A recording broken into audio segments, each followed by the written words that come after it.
Masakit siya umawit. Sige, sagad. Masakit siya hindi.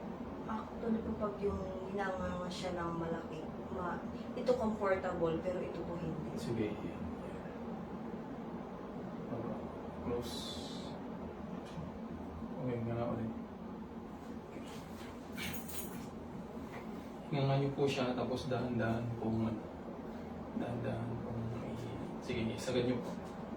Dahan-dahan i-close. Sige. Okay. Dahan-dahan close. Sige. Okay. Nga ulit. Close. Close. Ayun pa konti. Konti. Okay, nga ulit ng okay, then close. Dahan-dahan. Okay. Nga po. Close. Close. Nga. Close. Sige nga ulit. Okay, close. Isa pa. Sige, close mo. Okay. Oh shit!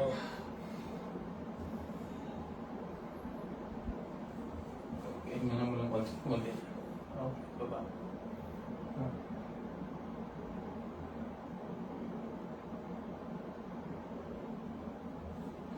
Ganyan ba ka-click siya dati?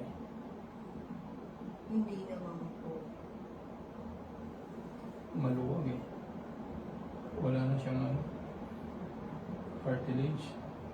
Bumabangga-bangga yung dalawang buto sa pang. Pero tutubo yan kung ginaganon-ganon siya lang. Opo.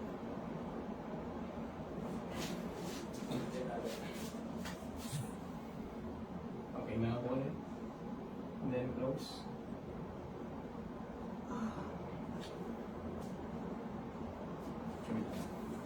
Mahirap eh. Sige na. Okay, close. Sige na, ulit. Close. Okay. Okay na. Close. Okay, 1, 2, 3. Okay. Masakit ka pag nagana? Okay lang po. Ginhawa naman. Bumabalik siya kapag ano. Kasi walang kumukover na cartilage. Ganito na lang yung ano niya. Iganon mo siya, tapos sawiin mo siya bababa. Ganon po yung pag-massage sa kanya araw-araw para tutubo po yun. Tapos limitahan mo muna yung pagnanan siya. Para hindi siya mag-leaking at saka mag-lock. Stay. Ayun. Tingin ako dito. Kabila. Ayan. Dito nagsimula yan. Kahit yung mga sakit ng ulo. Relax. Okay, 1, 2, 3. Oh shit! Whew. Dito nagsimula yun. Sige, tingin dito. Nagulat siya sa akin. Kabila. Oh, diba? Ang sarap. Dito tayo ulit sa ulo. Straight ko yung katawan. Brace na. Tumingin ko. Tumingin ako. Sa mataas to. Napipili niyo ba? Opo. Sa mataas siya. Ano nung kuya, mga poses nung gano'n? Wrong posture po. Yes. Laging nakayuko. Yes, lalo pag sa cellphone, sa halip na yung cellphone lang itaas, ikaw ang yumuyo ko. Sige. Relax lang. Okay, 1, 2, 3. Oh, shit!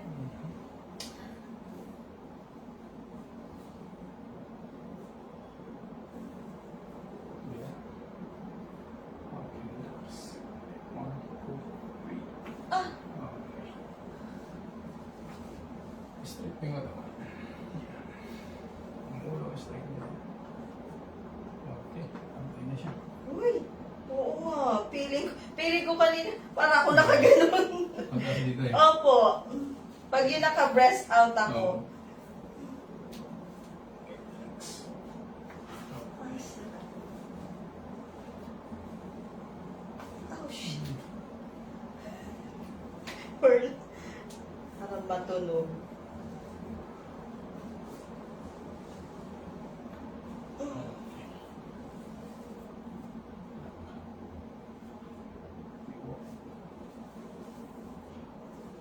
Relax. 1, 2, 3. Oh, shit! Okay. Whew.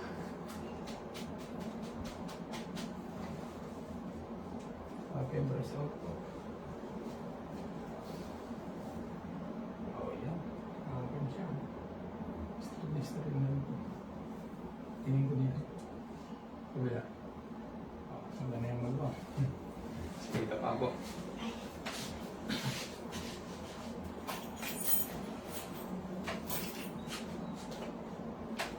Balik ko ako sa school.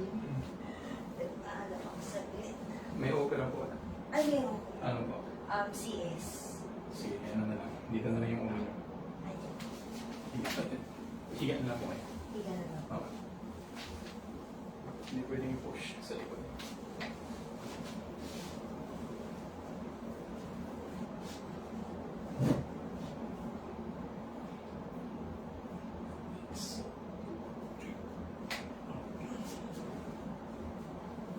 Yan mo lang.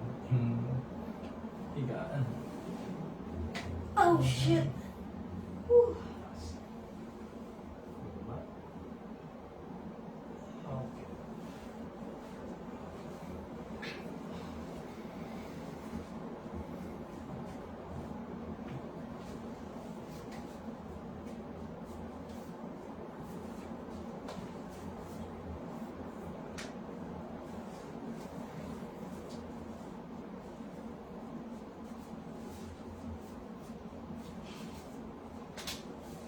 Actually, sir, naano ko lang po kayo sa post ng isa niyo na pong client.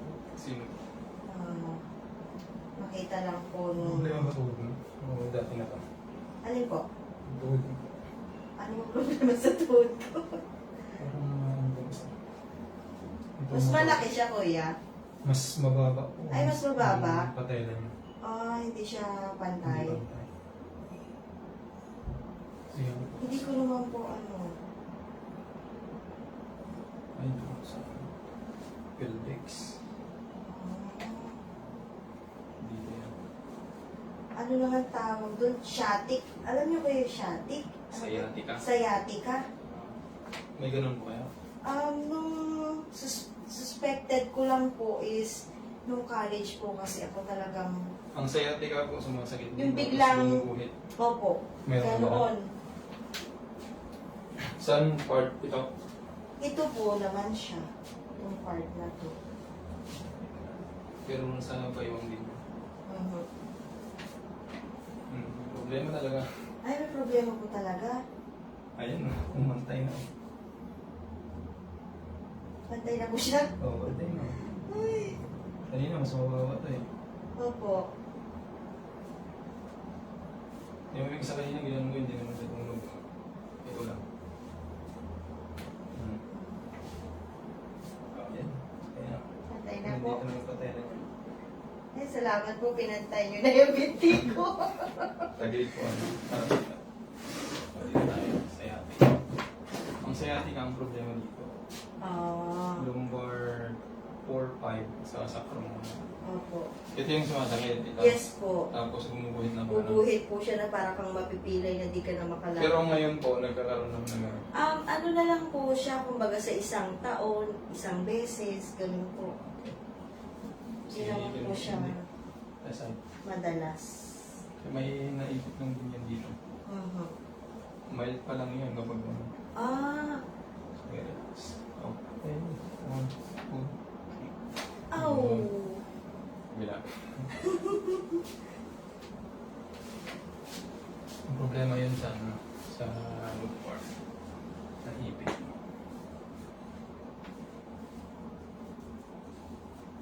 Okay, relax. Okay, 1, 2, 3. Okay. Sige, tihaya.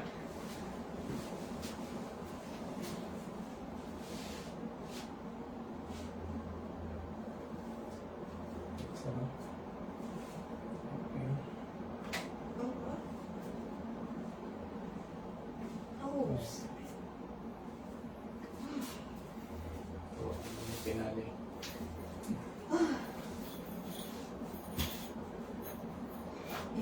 nakikita ko sa TikTok po yan. Sige po. Sige po, taas. Sinong gumagawa po? Yung mga nakikita ko lang din po ng mga ano, Tupi po yung po. tuhod. Tupi po pataas. Maganda po. Yan. Okay, relax lang po ah. Okay, inhale. Exhale. Okay. Oh, shit! Ah! My God! Sige, ano muna? Higa muna. Relax niyo muna. Naramdaman niyo kayo sa bayo. Opo. Feeling ko yung buong ano ko sa likod, buto ko sa likod. Nagalaw. Spread na gano'n. Ah. Sige po, okay na po yan. Pwede na umupo. Opo.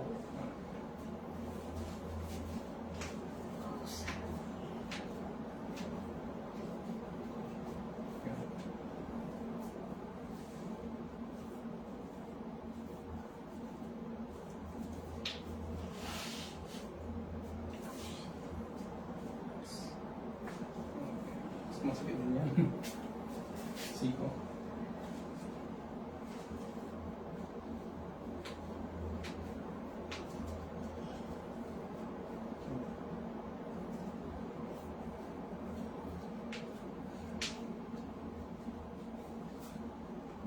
Okay. Sige, tayo po kayo.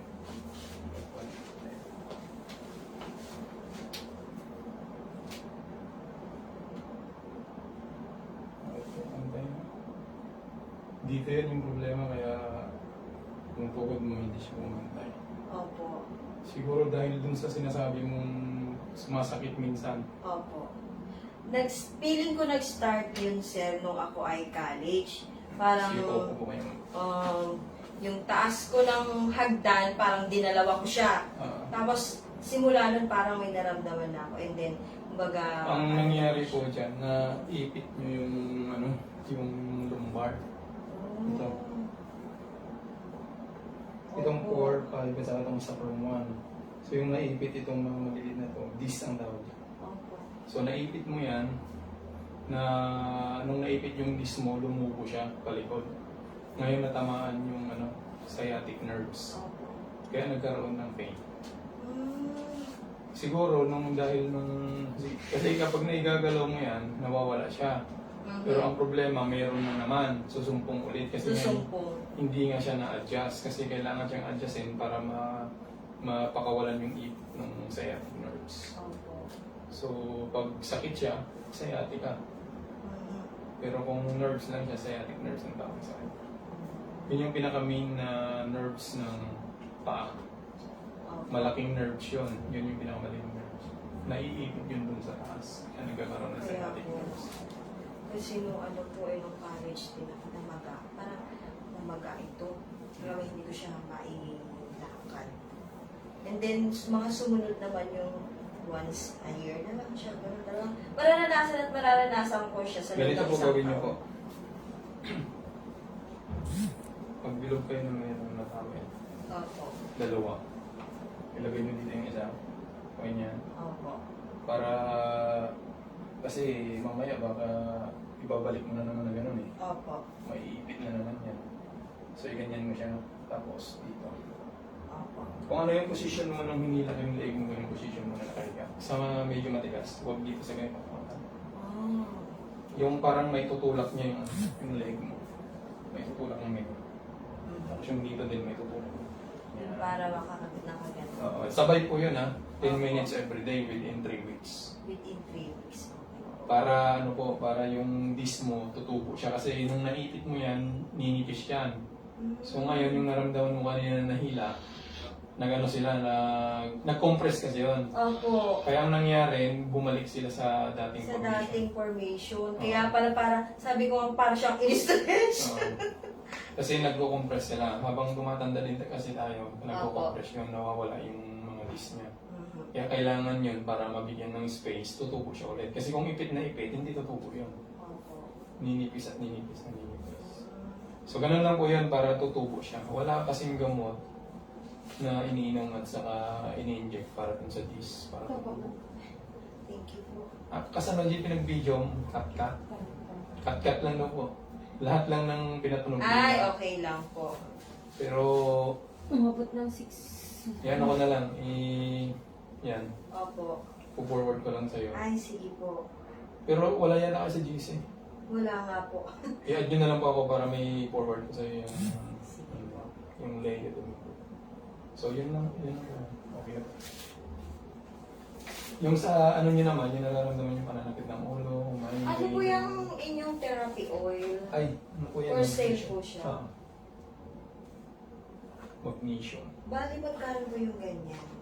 450 po isa. 450 isa. Pero kung tatlo, mas mura. Opo. 1K. Pag tatlo.